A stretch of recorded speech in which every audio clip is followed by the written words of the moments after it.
Good morning and welcome, first of all, to anyone who may be watching this from our YouTube channel, and also to the alumni and family members who have returned to Magic Mountain for our annual reunion.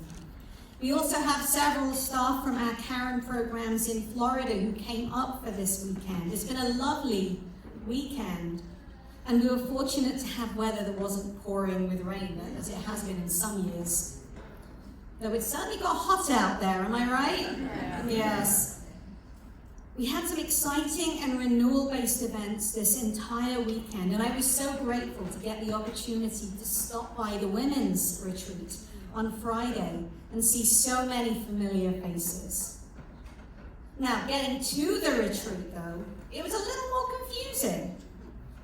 And Christina Skornovaki and I, we carpooled together, got a little confused as to where the retreat center actually was on this rather large campus. So we ended up parking quite a bit of a distance from the retreat space.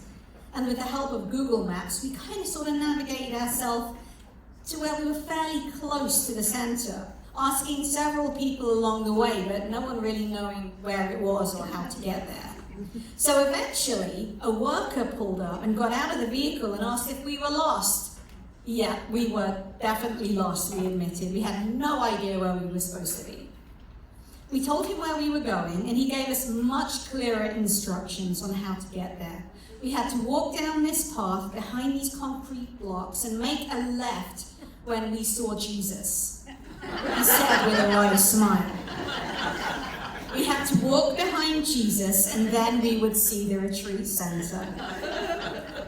So we headed in that direction, and we still didn't see anything like a retreat center until eventually we come across this large gold-colored Jesus statue, and I said, "Oh, look, there's Jesus." We walked behind the statue, and then, as promised, we saw the retreat center. The point of this story is that the theme today is on legacy. And when it comes to legacy, a lot can be focused on who or what we look to for guidance, as well as the recognition of those who come before us, paving the way for us as the ones that can help guide us along our own paths through their experiences, both positive and the learning lessons, as well as the support that they may have for us. A reading from the letter to the Hebrews says, "Therefore, since we are surrounded by such a great cloud of witnesses, let us throw off everything that hinders and let us run with perseverance the race marked out for us, fixing our eyes on Jesus, the pioneer and perfecter of faith." In this reading, we are encouraged to consider our legacy. What do we want to be remembered for? How do we want our stories to influence others? Legacy isn't just about what we leave behind, it's about how we live our lives today. For those recovering from addiction, this is particularly meaningful. Your journey doesn't just impact you. It resonates through your families, friends, and communities. In Friday's women's retreat, the keynote speaker, Carrie Bates, who is Caron's Director of Strategic Growth and Advocacy and also an Olympic gold medalist, shared a statement saying, "The legacy we get to leave is not the legacy of addiction. It is the promise of recovery." When we learn how to make that shift from what we felt defined us in our substance or alcohol use, or what defined us as a family member in our loved one's substance or alcohol use, we can begin to make the changes that we want to see in our lives. And as we make those changes in our lives, we will begin to leave a legacy in the form of the promises of recovery, which for anyone who heard my message last week, it has a ripple effect on others and where our focus is on our recovery. When we focus on our recovery, everything falls into place. But when we focus on anything else, everything starts to fall apart. That was the theme last week. Recovery can be seen as a race. It requires endurance, focus, and the willingness to let go of the weights that hold us down. Those weights can be the habits and behaviors that come with substance or alcohol use. They can also be the shame and guilt that many carry. But as we're reminded in Hebrews, we're not alone in this race. We're surrounded by this great cloud of witnesses, those who have gone before us, who have faced their battles and triumphed. Their stories serve as beacons of hope and inspiration. The reading also mentions fixing our eyes on Jesus. Now this reminds me very much of that experience that Tina and I had when we were walking to the retreat center and given the directions to walk behind Jesus. Obviously referring to the statue, but the language in this case reminds me on how finding that source of guidance that can give us that sense of direction, which many of us otherwise will feel so lost, is so very important. When it comes to ships at sea, for example, the ship's crew look to the stars to get their sense of direction. And in the context of recovery, getting a sense of direction can mean looking towards a higher purpose, a source of strength that rises above our struggles. Now, for many, this can be spiritual, something from the ethereal plane of existence, such as God, spirit, energy, nature, universe, a deceased loved one. But it can also be the very values and ethics and qualities that we seek to live by as well. And as well, finding meaning in the experiences that we may have. And looking at what are those lessons that can help us grow from those experiences. What can we learn from our experiences to aid us in our journey? How can our lessons learned help others who are living their own substance or alcohol use, or newly in recovery? Recovery is not a linear path. It's filled with ups and downs. It's essential to understand that setbacks do not define us. They are part of the journey.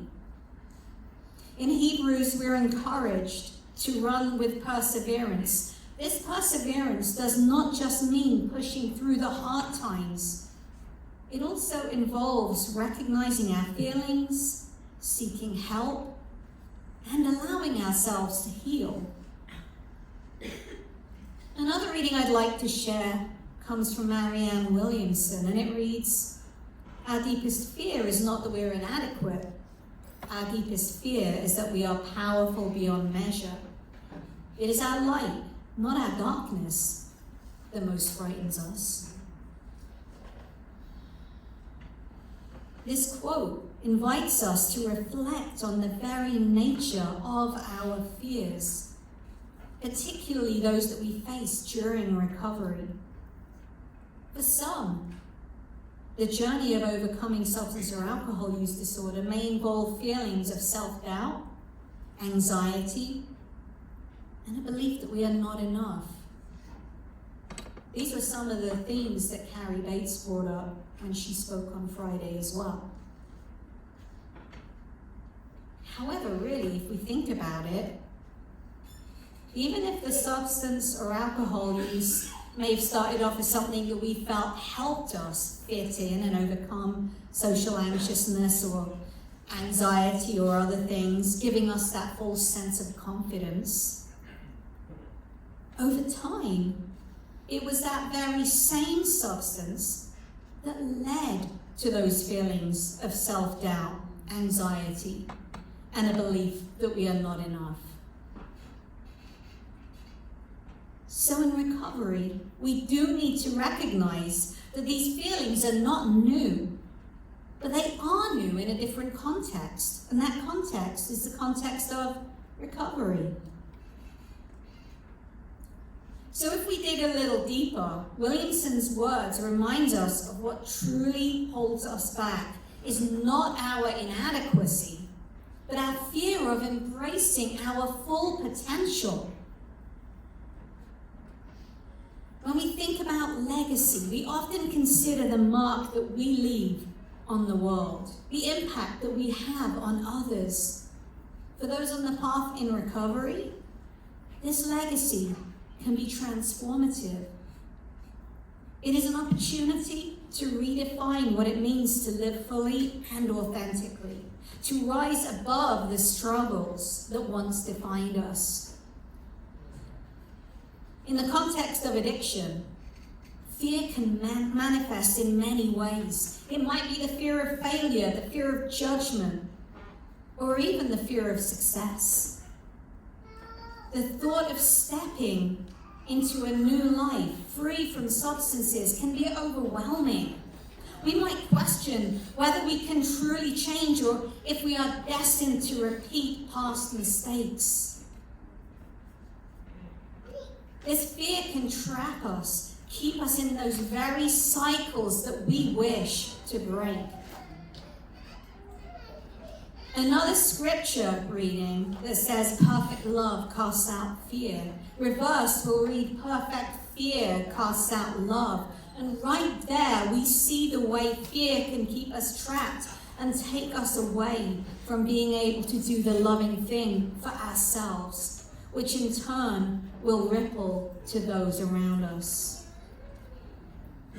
And as we go back to the quote that reads that we are powerful beyond measure, this power lies within each of us, waiting to be harnessed.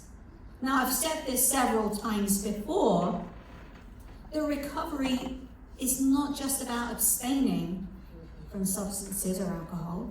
It's about reclaiming our lives, embracing our strengths, and realizing our potential. It calls us to confront our fears and choose a path of courage instead. In recovery, we have the chance to create a legacy that speaks to resilience and hope. Each step we take towards sobriety is a testament to our determination and our capacity to change. Williamson's quote ends by saying, "And as we let our own lights shine, we unconsciously give others permission to do the same." As we are liberated from our own fear, our presence automatically liberates others. By shining our light, such as by sharing our stories, we can inspire others who may be struggling, showing that our transformation, their transformation, is possible. Our experiences show that overcoming substance or alcohol use disorder is not just a personal victory, but a shared journey that can uplift and empower those around us. And of course, this is not simply about us and the legacy we want to leave. Going back to the reading from Hebrews, we are surrounded by this great cloud of witnesses. We stand on the shoulders of those who have come before us. Now, for those of us who are extremely lucky to know the likes of Father Bill, Reverend Charlie Bean, Reverend Jack Abel, it was a privilege and an honor to recognize the legacy that these three men left on Magic Mountain. And yet there are people who may be coming to work here or coming here as patients who did not get the opportunity to meet these men and know the amazing gifts that they brought to the life of spiritual care here at Caron, to our patients, to our staff, to the recovery community around us. As you see here, There's a nameplate on the altar that we place here every Sunday referencing Paula, our guardian angel, who watches out over the lost children of the world. Father Bill would tell her story. She passed away in the early years of AIDS and frequently attended the HIV retreats that we held here at Caron. Now, chapel was also something that she greatly loved, and she introduced some rituals, such as the circle chant, to the service that brought a lot of meaning at that time in our history. In fact, every little memento here on this altar has a story and a legacy attached to it. And I tell you this story because it's possible her story will be forgotten over time. And sadly, some of these other stories may fade with time. But the legacy remains. Legacy is about who we look to for direction and who reaches back to us. It's about what we want to leave behind. Legacy needs to be remembered in the stories, even if some of the traditions transform over time. Because let's face it, in recovery, we are also going to transform. What we've done 1, 2, 5, 10 years ago may not be the same as what we're doing today. That's the nature of growth and our ever-evolving lives. But when we remember the stories, we remember the person related to that story. We remember who we were, how far we've come, and the impact they left behind, and the impact we left behind, and the impact we are continuing to leave behind. As we look ahead, recovery is not meant to be faced alone. By connecting with others, we can find strength in our shared vulnerabilities and triumphs. Each story shared, each hand extended in support, contributes to a legacy of community and compassion. So let us reflect on what legacy we want to leave behind. In choosing to confront our fears, we honor our past while paving the way for our future. We can choose to be the authors of our stories, writing a narrative filled with courage, resilience, and hope. And so I encourage each of you to embrace your power, acknowledge your fears, but do not let your fears dictate your journey. Recognize that you are capable of greatness, that your legacy can be one of recovery and transformation. And as you move forward, remember that you're not just changing your life, you're creating that ripple effect and the legacy that can touch the lives of many. So let us honor our legacy by choosing to rise above our fears, embracing our power, and supporting one another on this beautiful journey of recovery. Amen.